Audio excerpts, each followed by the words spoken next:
Hey, Gen Chem, welcome back. I'm so excited. We are going to tackle our Unit 4. We've got two different topics in Unit 4. The first one is thermodynamics. It is going to get hot in here, I'll tell you what. And then we've got gas laws. So this first couple series of videos is going to be for thermochemistry, and then we'll switch to our gas laws. So I actually want to go all the way back to our first day together and define chemistry. We put a definition up on the board on that day after the syllabus day, and we kind of have worked our way through this definition in order all semester. So it's kind of a perfect way to start wrapping up this semester. Remember our definition of chemistry, it's the study of matter. So we started there. We started looking at what is matter. We defined matter. And then we started looking at its properties. That was our Unit 1 and Unit 2. We started putting together the picture of an atom in Unit 1, and then we started describing those outside electrons in Unit 2 and into our bonding. And then we started looking at the changes it undergoes. So that's straight up Unit 3. Let's start to take molecules and smash them into other molecules and do some reactions, and let's see what kind of changes happen. And then finally in Unit 4, we're going to complete our definition, and we're going to add to that the energy that accompanies those changes. So our thermochemistry section is all about that energy change in our chemical reactions and within our molecules, our bonds, our atoms, everything. So let's take a minute to review. We better review energy, since energy is going to be our big topic, and we're going to look at the flow of energy in this section. So let's just take a couple minutes. You probably have heard these definitions in other science classes, or maybe when you were younger up through your junior high and high school times for energy. So the first one I think makes sense to everyone. That's kinetic energy. That's literally a body in motion.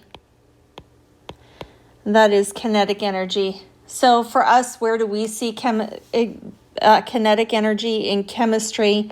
Well, we have everything from our little subatomic particles to our atoms, all smacking into each other.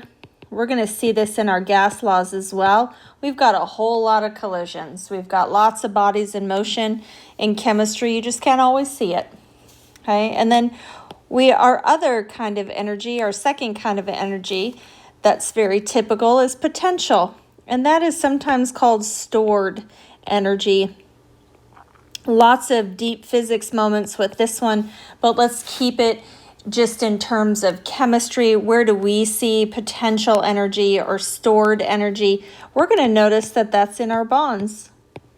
And we're going to really picture that potential energy in our bonds. And that's a huge focus for us in our thermochemistry area. I love it. All right, let's get deep. The first part of our thermo lecture, we're not even going to do any math yet.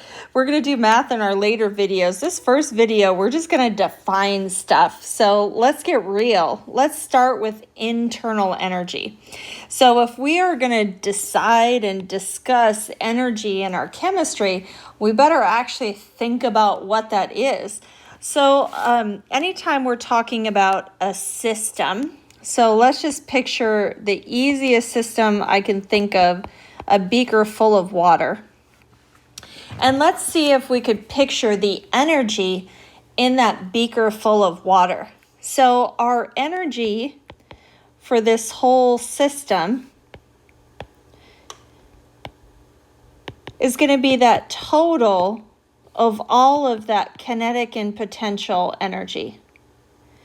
All of them. So if we want to picture the internal energy of just a beaker of water, oh my God, this would be an awesome test question. Wouldn't this be fun? No, it really wouldn't. Let's talk about why. Let's just start to list some of the energies that are in that beaker of water. This is going to be fun. Could you imagine if your final was just to calculate the energy in this beaker of water? That's it. Okay, it's going to get big fast.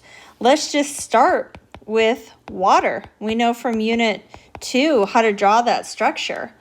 Okay, well, let's get even more basic than that. Let's just start with hydrogen. What's in hydrogen? And do we have any kinetic energy in there? Well, heck yeah. We have protons, neutrons, and electrons. All of them are in motion, always, okay? Right there, you got 3 factors you've got to put into your internal energy. All right, then we've got the actual whole atom of hydrogen in this bond. So we've got some potential energy there. And just wait for it, are bonds something that are just sitting still? Not even close.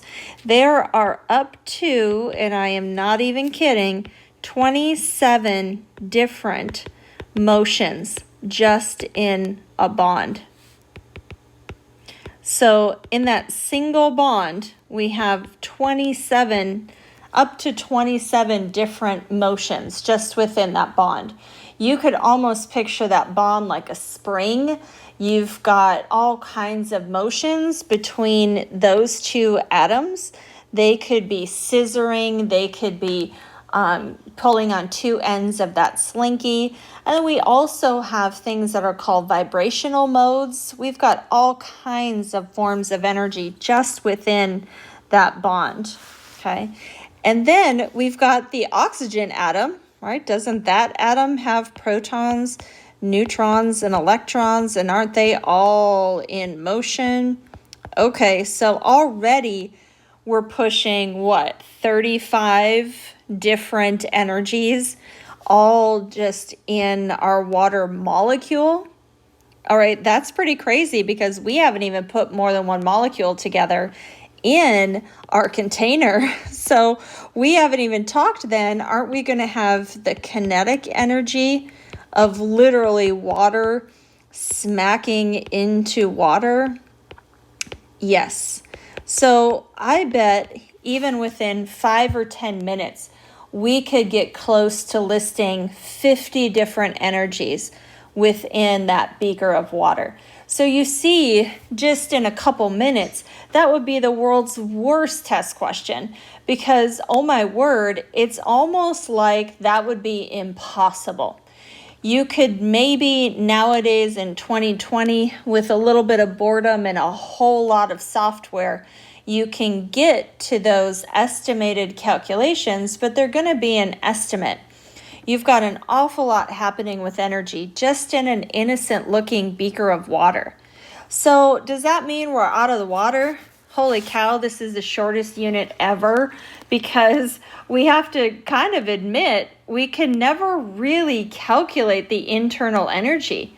Some of this stuff we don't even know, right? We hit a whole quantum section in Unit 2. How in the world could you even know or calculate that full and true internal energy? You can't. So wouldn't that be an awesome ending to this story? No. All right, so what we're going to do is right away just admit we don't actually know the internal energy of that beaker of water. It would be nearly impossible to calculate, and it would be a monster problem at that to calculate it. But that doesn't mean that we're completely screwed on trying to learn from that system or learn from the internal energy, or honestly, jack with that beaker of water and see what happens. So we're going to have to make some assumptions. The first one that you'll see in science quite often is that we don't actually know what that beaker of water's energy is. We don't know it. But we do know that we can change it. All right, so let's look at that major definition of energy. What actually makes up that potential energy for something like our beaker of water? Well, we've got that potential and kinetic energy, but how does that fit into chemistry and physics? So where do we see our energy in our beaker of water in our internal system? We have 2 things that add up in total that internal energy, and that is work in heat flow. Okay, these are two things that will change our energy of our system. So, hey, that's not actually that bad. So hang on a second. We are going from admitting that the actual internal energy of a beaker of water has so many factors of kinetic and potential energy. It would be impossible to truly calculate what it is.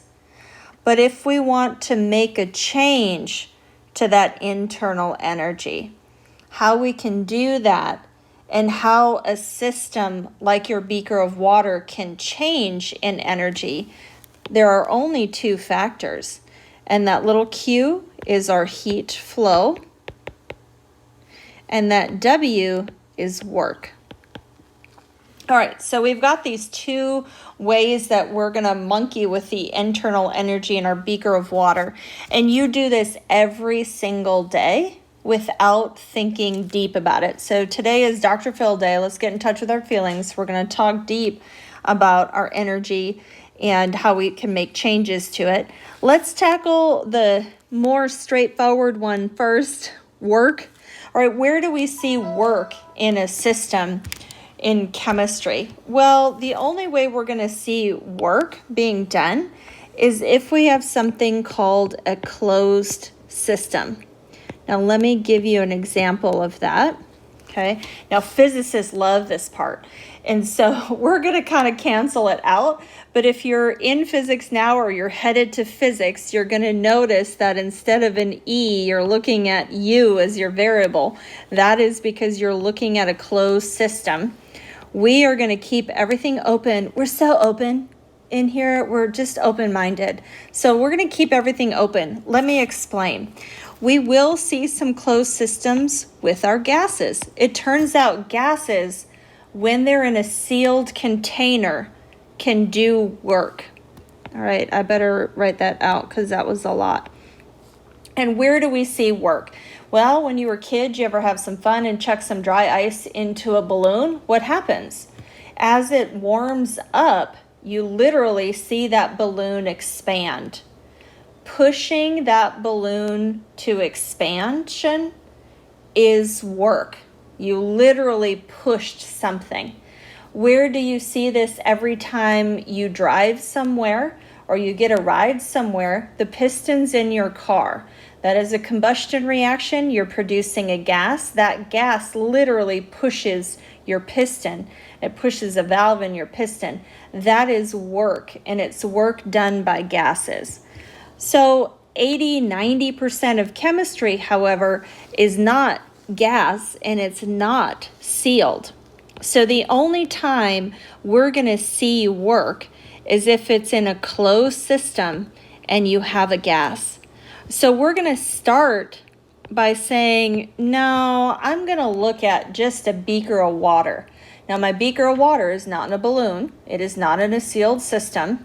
Okay, so that's literally open to the atmosphere. So we're not going to see work. So I'm going to cancel that out to 0. So what that leaves then is heat flow. So literally, we just took this complex issue and we brought it down to monkeying with our internal energy. Okay, so I'm going to put a delta out here. We are going to change our internal energy due to heat flow.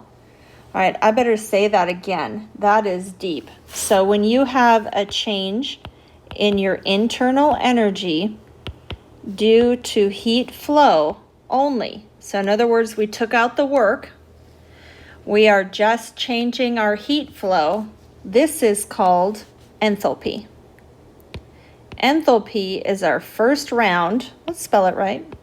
Enthalpy is our first round of thermochemistry and thermodynamics. So enthalpy is just a fun term. It is given a big H. Okay. So let me say that again. If you are changing your internal energy due to heat flow only, this is enthalpy. So we are going to calculate enthalpy in the next 3 videos. That is what our goal is for our thermochemistry, is simply enthalpy. and we're going to look at heat flow in and out of our system.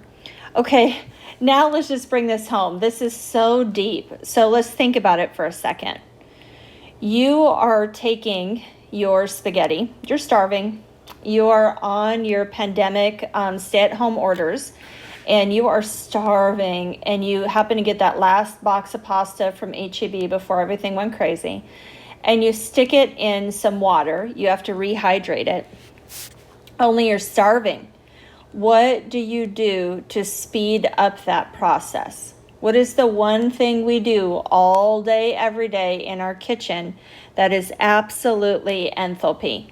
You are about to change the internal energy in that system by placing it on your stove and adding heat. It is the cheapest, quickest, and easiest way to jack with your rates in chemistry. What do? You heat things up if you want to speed them up. What if you want to slow the process of your food spoiling? You want to slow that process down. You take it and you stick it in the fridge. Both your stove and your fridge are classic examples of enthalpy. We are literally changing the internal energy of whatever your system is by either adding heat in or taking heat out. That is what heat flow means. So how do you deal with that? If you don't actually know what the internal energy is, but you're about to change it. So classic chemistry. Okay, first of all, let's tackle some thermochemistry is now our definition. We are going to calculate enthalpy. That is our H. In fact, we're going to look at the change in enthalpy. And we're going to look at it for all kinds of processes in chemistry. And now keep in mind what that means. That means that we are changing our internal energy due to heat flow. Okay, we're looking at heat flowing in or out of our system. There are laws of thermodynamics, and they are, the first law of thermodynamics is the definition that I've just given you, that energy in any of our systems that we're looking at is literally the sum of heat flow and work. So if we are about to study our internal energy, then what we're going to look at is work and heat flow either happening to the system or the system is producing that. Those are the only two things that we're looking at. And remember, we're going to cross off work and we're going to save that for physics or gas laws because that is only in a closed system with a gas. So literally our change in energy due to our heat flow. And then again, if you are a physics person or you are going to get deep in that, you will often see this equation. In fact, one of the links I gave you for Thermochem is the Wikipedia link. Okay, and that link uses the U. All it is, these are the same, but this is for a closed system. So if you start reading and you get confused, what the Sam heck is U? I thought we were talking about E. That's why, because we're going to keep it to an open system. All right, so what does all this mean? Let's start to get practical so it makes sense. So you've got a beaker of water, okay, and you're in the kitchen. And you now know, okay, if I stick this on the stove, I am making only one change to that beaker of water. I'm adding heat. Okay, so, but you don't actually know what the energy is. So how do you even study that? Well, I'm sure you've seen these in other science classes, but let's define it. This is called an energy diagram. This is science way of saying I have no flippin' idea what the energy is. But I can jack with one thing and I can still study the energy in that system. So my beaker of water, we have no idea what the actual internal energy is, but we do know that if we stick it on the stove, we're going to add energy into that beaker of water. And so if we start with our beaker of water at room temperature and we stick it on the stove, what does your gut tell you? Is your internal energy going to increase Absolutely, because you just added heat, okay? We just had heat flow in to our beaker of water, into that system. So then our actual internal energy, again, we don't really know what it is, but we know it's higher. So you'll notice energy diagrams almost everywhere in science. And it's because, again, we don't know the energy of that beaker of water, but we certainly know it just went up when we put it on the stove. And then what would happen if you then throw it in the fridge? So you put it on the stove, you know your internal energy just went up. In fact, you just had heat flow into your system. Okay, and then you put it in the fridge and then you cool it fast. So we throw it in the fridge. And now we just had heat flow. Your heat just flowed out. You're going from boiling water down to cooled water. Your heat had to flow out of your system. All right, this is a vocab point here. If heat is flowing in, we're going to put a plus sign on it. Positive Q means heat is flowing in. That is an endothermic process. Okay? If you just had heat flow out, that is negative, and that is an exothermic process. Okay, so you put something on the stove, you just put heat in.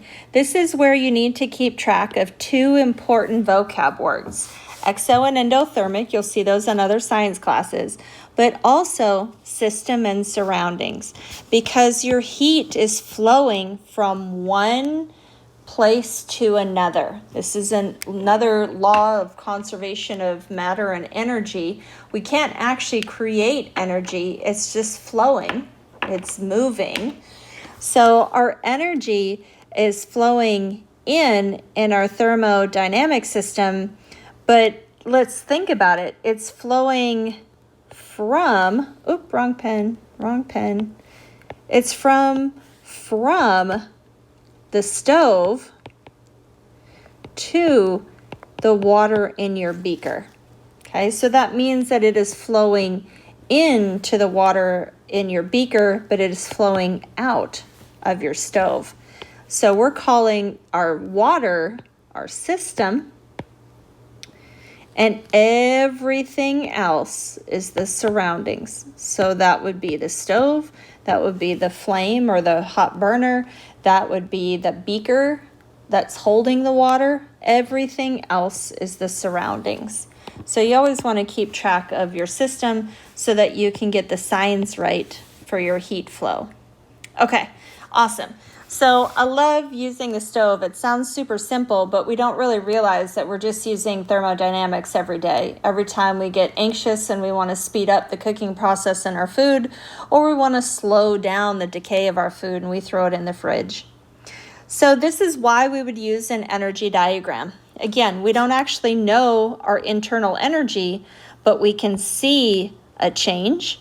And in this case, there's only one thing that we changed. We turned on the stove or we put it in the fridge.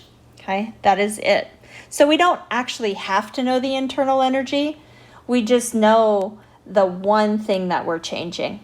Okay, so this is how we calculate enthalpy. I love it.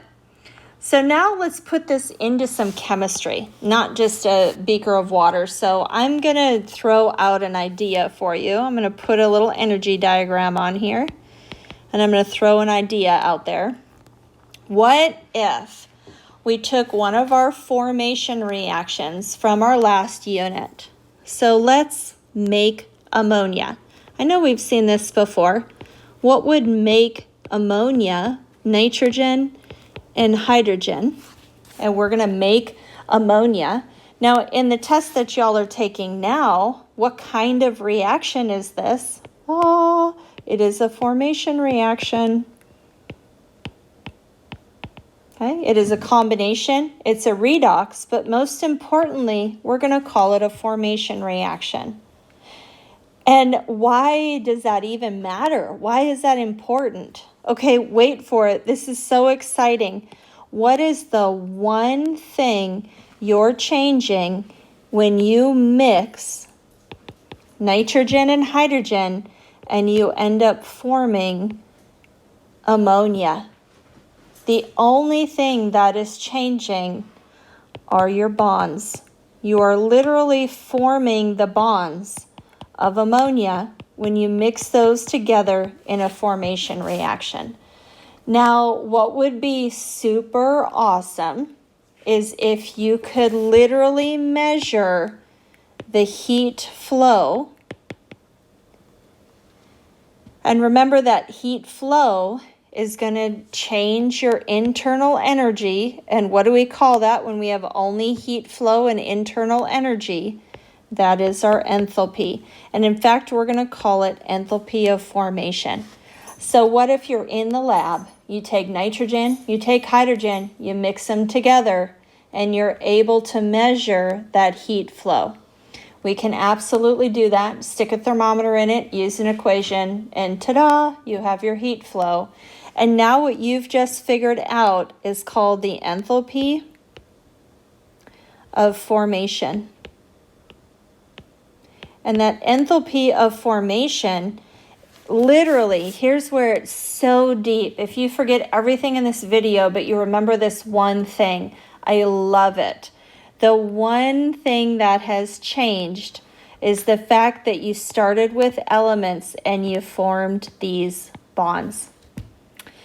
So whatever that change in heat flow, it is coming from the formation of bonds. That's it. That is the only thing that changed.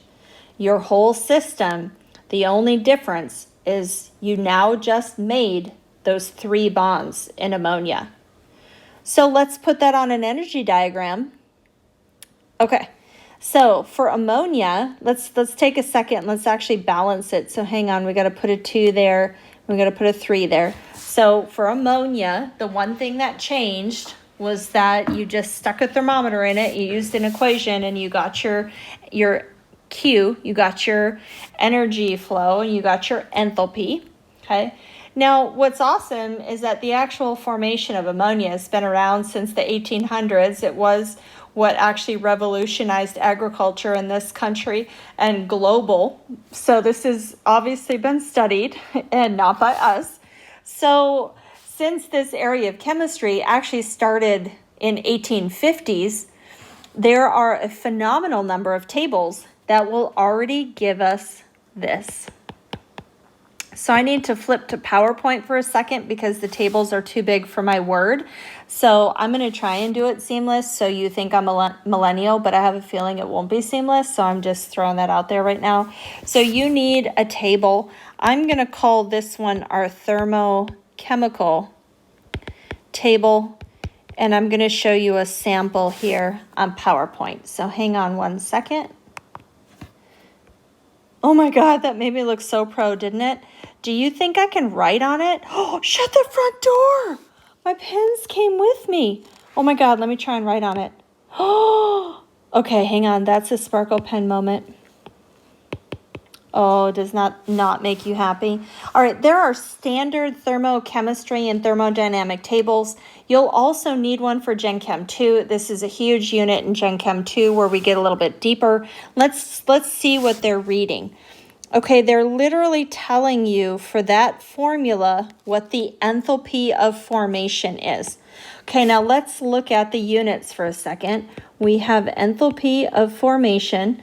We've got this weird looking little dot up there. No, it's not supposed to be a smiley face emoji. That means standard conditions. That's what this is telling you on your table, that this is at 25 degrees Celsius is where they've started that reaction. It's not in the fridge.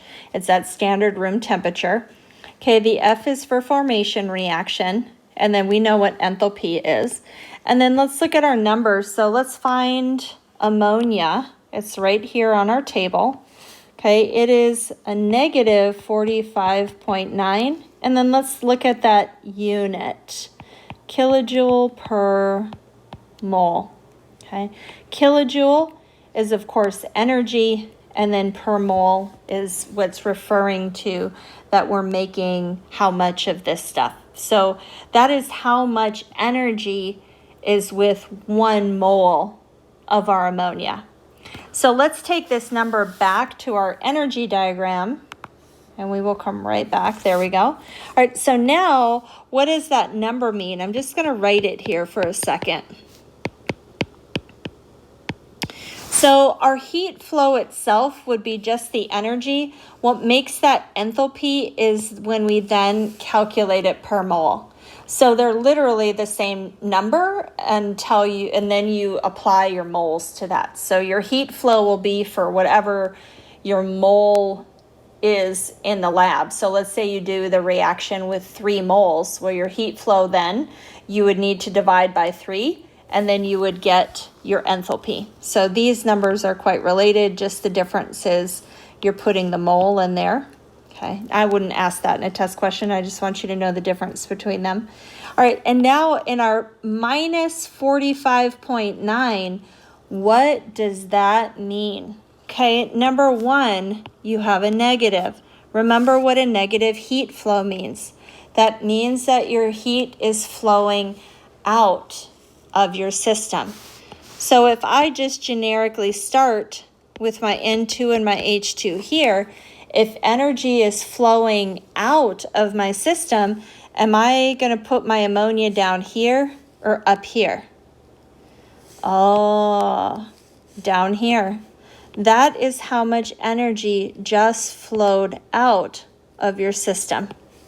So your energy, overall internal energy, just went down by 45.9 kilojoules when you actually, when you actually made that bond. So when you formed the bonds of ammonia, you just went down in energy.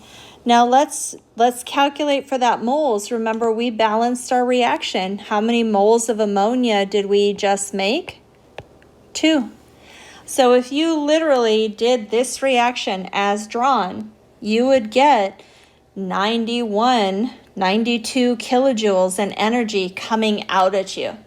Now, I like to picture this. Let's say you just did this reaction in a beaker in your hand. Did you just burn your hand or did you just cool your hand? You just burned your hand. Now, of course, don't go do that. You would blow up your hand. So don't actually do that, but it's just a visual. Okay, now shut the front door. So many reactions have already been studied that thermochemistry tables tend to be several pages long. So when you're doing your homework, feel free to look them up. They are also generally on Wikipedia for every substance. So I just gave you a sample table because it's what I could fit in this video, but there are lots of tables out there. You can also just look up the substance like P2O4, and right on the right-hand side of Wikipedia, it will tell you the standard enthalpy of formation. So these numbers are really out there and known. Okay, now just wait for it. We're not even done. We are still going with our Dr. Phil moment. And why is that? Let's get deep. What if I want to go backwards? I have ammonia, but I want to break all those bonds. How much energy am I going to have to put in to this system to break those bonds? Okay, am I not going this way to break those bonds? 2 for the price of 1 on your thermo table. This is how much energy is coming out at you when you make those bonds. How much energy do you have to put in to break those bonds? The same amount, different flow. So it's the 45.9 times 2, but it's positive. Okay, let's take 2 more levels of deepness. Are you ready? Let's do another example. Let's pick one on our table. So let's take nitrogen and oxygen. No! And let's make nitrogen monoxide. Okay, I just cracked myself up. All right, so let's make this. And let's see where we're going in our energy diagram. So what's the first thing we realize? This is a formation reaction. That means this is fair game for our table. Let's go look it up and let's see if it's known. Let's go look this up on the table and let Mother Nature tell you if it's exo or endothermic. Is your heat flowing in or out? How much energy is tied up in those bonds? That simple table tells us all of it. Okay, so let's find NO. Here it is. This time it's 90.3. Okay, let's put that back in. What does the 90.3 mean? All right, let's balance. We need 2 of them, so that means 2 times that. Okay, now how do I put that into my energy diagram? Well, this time your heat has to flow in. So that means I'm going to put this down here. And now I'm going to have 180.6 kilojoules flow in order to even make NO. So this process is endothermic. And then if we had NO and we wanted to break all those bonds, now this would be exothermic and it would be minus 180.6 kilojoules. So let's get super practical. What does this table tell us in the big picture? Let's compare this with our ammonia that we just looked at. Well, the first thing we realize is that when we form the bonds to ammonia, we just made something that is more stable. That energy flowed out. Okay, so this exothermic, you just made something that was lower in energy and more stable. So it was actually energetically favorable to make those bonds. And then you would have to put energy in to break them. So isn't it kind of the opposite then for the NO? Yeah. Would that compound be very stable? Maybe not so much. And actually, in order to make it, it's going to be harder to make because you have to put energy in to actually make that compound. So you can get an awful lot of information when you're looking at these energy diagrams and you're looking at the actual number. So what was the number for ammonia? We were going to gain, right, 91 kilojoules, I think, when you made ammonia. So that meant that it would only take 91 kilojoules then to break the bonds of ammonia. Okay, how much energy is it going to take to break the bonds of NO? Well, shoot, it's not going to take any. It's going to give you energy. So that also tells us that our ammonia is more stable. Right? It actually is going to take energy to make those bonds. So let's go one more time back to our table. I want to make a deep point, and then we'll stop this video and we'll get practical in our next video and we'll start to calculate. I want to make one more point. So out of this whole table, let's see if we can find the most stable compound. Now, what do I mean by that? I mean the one that's the hardest to break those bonds. So that means if we're on an energy diagram, then we want something huge, because in order to break those bonds, we want a huge amount of energy going backwards. That means this is going to be the most stable. Okay, so if we look at the table, let's look at the biggest. What are we looking for then? The biggest negative. So as we look on our table, what do we find? Well, I'm seeing calcium carbonate is pretty big. I think that might be our biggest one. Sometimes on other tables, if you look for our phosphorus derivative, our P2O4 is almost negative 3,000. Okay, that is tough. So that's telling us that breaking the bonds here with our calcium carbonate is actually going to be pretty hard to do. Okay, so you actually get a whole lot of information just from this table. So let me tell you a quick story while we wrap up this one and we get ready for another round. If we were to put plastics on an energy diagram, it turns out that this gap is huge. The process to make plastics, let's go this way, to make plastics gives off so much energy that the process to go backwards is too huge. In fact, it can be done, but the cost of that energy to go backwards on plastics is far more expensive than teaching you how to recycle. So this process has been known forever, but it is much cheaper and easier to actually teach you to recycle. Let's put a little tab in the middle there. To recycle is much cheaper and easier than to go backwards. So this process, we can see these energy diagrams in all kinds of places. All right, so your first couple homework sets are going to ask you to draw an energy diagram. So you want to grab a thermochemistry table and try your hand at some of these energy diagrams. And then our next table is we're going to take those formations and we're going to use them to calculate. So I am going to stop and upload this video. I hope it was fun, and I will see you soon.